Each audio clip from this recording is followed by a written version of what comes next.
पहिल्या ब्लॉगमध्ये आपण हॉटेल आणि रात्रीचं महाबळेश्वर मार्केट पाहिलं. दुसऱ्या ब्लॉगमध्ये विज्ञानगडचा भन्नाट अनुभव घेतला. आणि हे दोन्ही ब्लॉग पाहिले नसेल तर खाली दिलेल्या त्रिकोण आयकॉन बटनवर दाबून नक्की ते ब्लॉग दोन्ही बघून घ्या. आणि आजचा ब्लॉग आहे खूपच खास, कारण आज आपण जाणार आहोत तापोळा बोटिंग पॉईंट. तिथे एन्जॉय करणार आहोत निसर्ग, बोटिंग आणि सुंदर जेवण. त्यानंतर पाहणार आहोत महाबळेश्वर मार्केट आणि भाजी मार्केट. आणि शेवटी साजरा करणार आहोत एक खूप छान स्पेशल बर्थडे. तर हा ब्लॉग शेवटपर्यंत नक्की बघा. तर आपल्या तिसऱ्या दिवसाची सुरुवात झाली खूपच उत्साहात. आज आपण निघालो आहोत तापोळा बोटिंग पॉईंटकडे. महाबळेश्वराहून तापोळ्याकडे जाणारा रस्ता म्हणजे अक्षरशः डोळ्यांना सुख देणारा. दोन्ही बाजूंना हिरवाई, डोंगर, वळणावळणाचे रस्ते आणि थंडगार वातावरण. रस्त्यातला प्रत्येक क्षण आम्ही खूप एन्जॉय केला.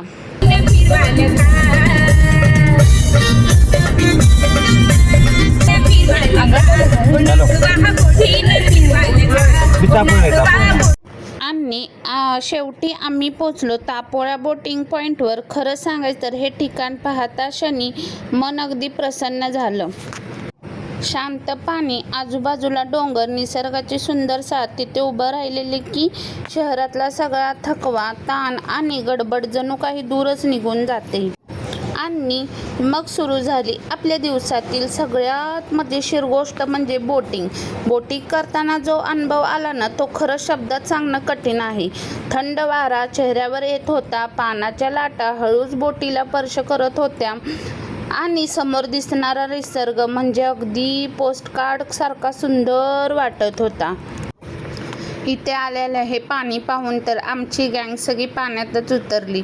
अनुजने तर आल्याच कपडे काढून पाण्यातच बसला. तो गार, इतकं सुंदर गार पाणी वाटत होतं. तिथलं वातावरण इतकं सुंदर दिसत होतं की त्या पाण्यातून बाहेरच येऊ वाटत नव्हतं. मग काय, आम्ही सगळे बोटीत बसण्यासाठी सगळे एक एक करून बसायला गेलो. सर्वजण वर चढल्यानंतर त्या बोटीचा असा इतका सुंदर प्रवास, इतका छान वाटत होता ना. जे आजूबाजूला ते बोटीत बसून निसर्ग पाहायला मिळालं ना, इतकं अनुभव सुंदर होता. काही क्षण असे असतात ना, जे फक्त कॅमेऱ्यात नाही तर मनात कायमचे साठून राहतात. तापोळ्यातील बोटिंग हा तसाच एक अनुभव होता, कारण इथले आजूबाजूचे दृश्यच इतके सुंदर होते. त्या पाण्यात इतके बोटिंगच्या सगळ्या लाईन वगैरे बघून सर्वजण आम्ही पूर्ण फॅमिली बोटिंगमध्ये बसलेलो, तर बाकीचे काही रायडिंग बोटिंगमध्ये होते. इतकं सुंदर सुंदर दिसत होतं. पाण्याच्या ज्या झुळझुळ लाटा, इतकं हात घालून इतकं सुंदर वाटत होतं. जर तुम्ही महाबळेश्वरला येत असाल तर तापोळा बोटिंग पॉईंट नक्की व्हिजिट करा, कारण हे फक्त एक टुरिस्ट प्लेस नाही तर मनाला शांतता देणारं, रिफ्रेश करणारं आणि आठवणीत राहणारं ठिकाण आहे.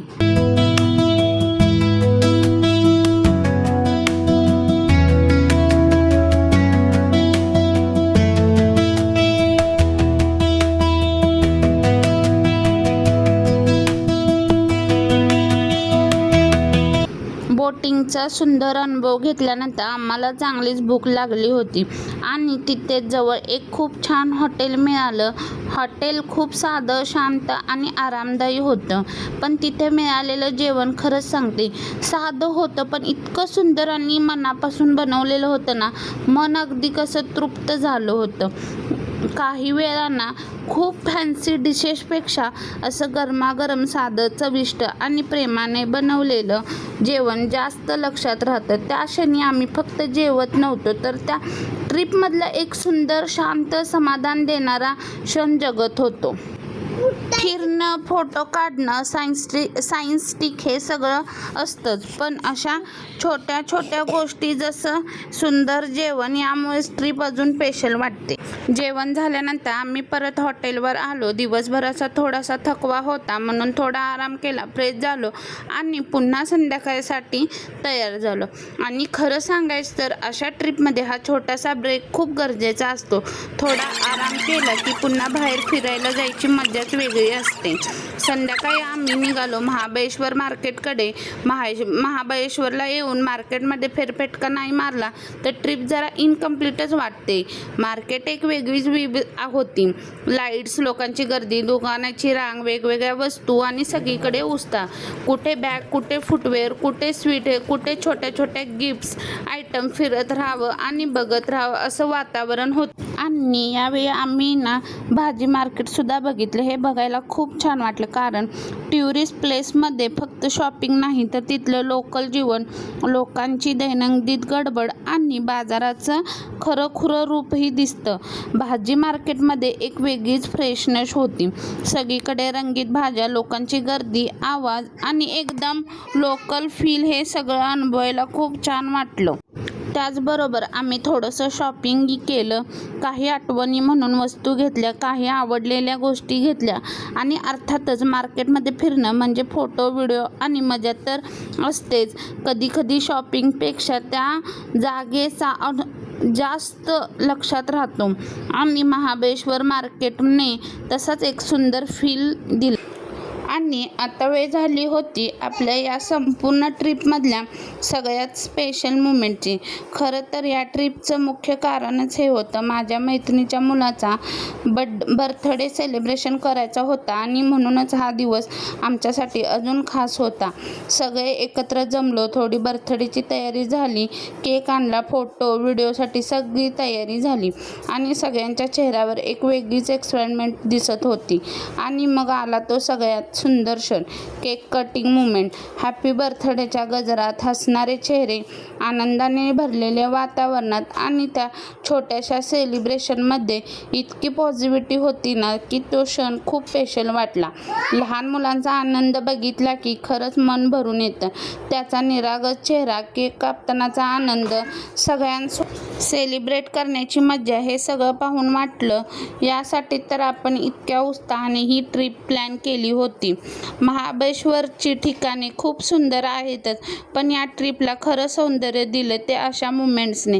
कारण शेवटी ठिकाणे आठवण, पण त्याहून जास्त आठवतात माणसं आणि त्यासोबतचे क्षण. आणि अशा प्रकारे आपल्या महाबळेश्वर ट्रिपचा तिसरा ब्लॉग इथे संपतो. तापोळ्यातील बोटिंग, सुंदर मन आणि तृप्त करणारे जेवण, महाबळेश्वर मार्केट आणि भाजी मार्केटची मजा वेगळीच, शेवटी खास बर्थडे सेलिब्रेशन, या सगळ्यामुळे ही ट्रिप आमच्यासाठी खूप मेमोरेबल झाली.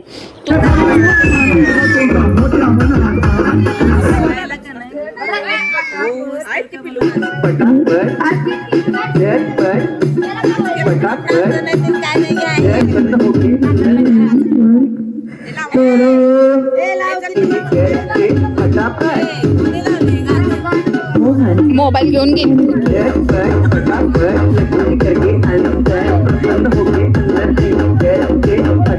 तुम्हाला हा ब्लॉग आवडला असेल तर व्हिडिओला लाईक करा, चॅनेलला सबस्क्राईब करा आणि कमेंट्स करून नक्की सांगा या ब्लॉगमधला तुम्हाला सगळ्यात जास्त आवडलेला पार्ट कोणता.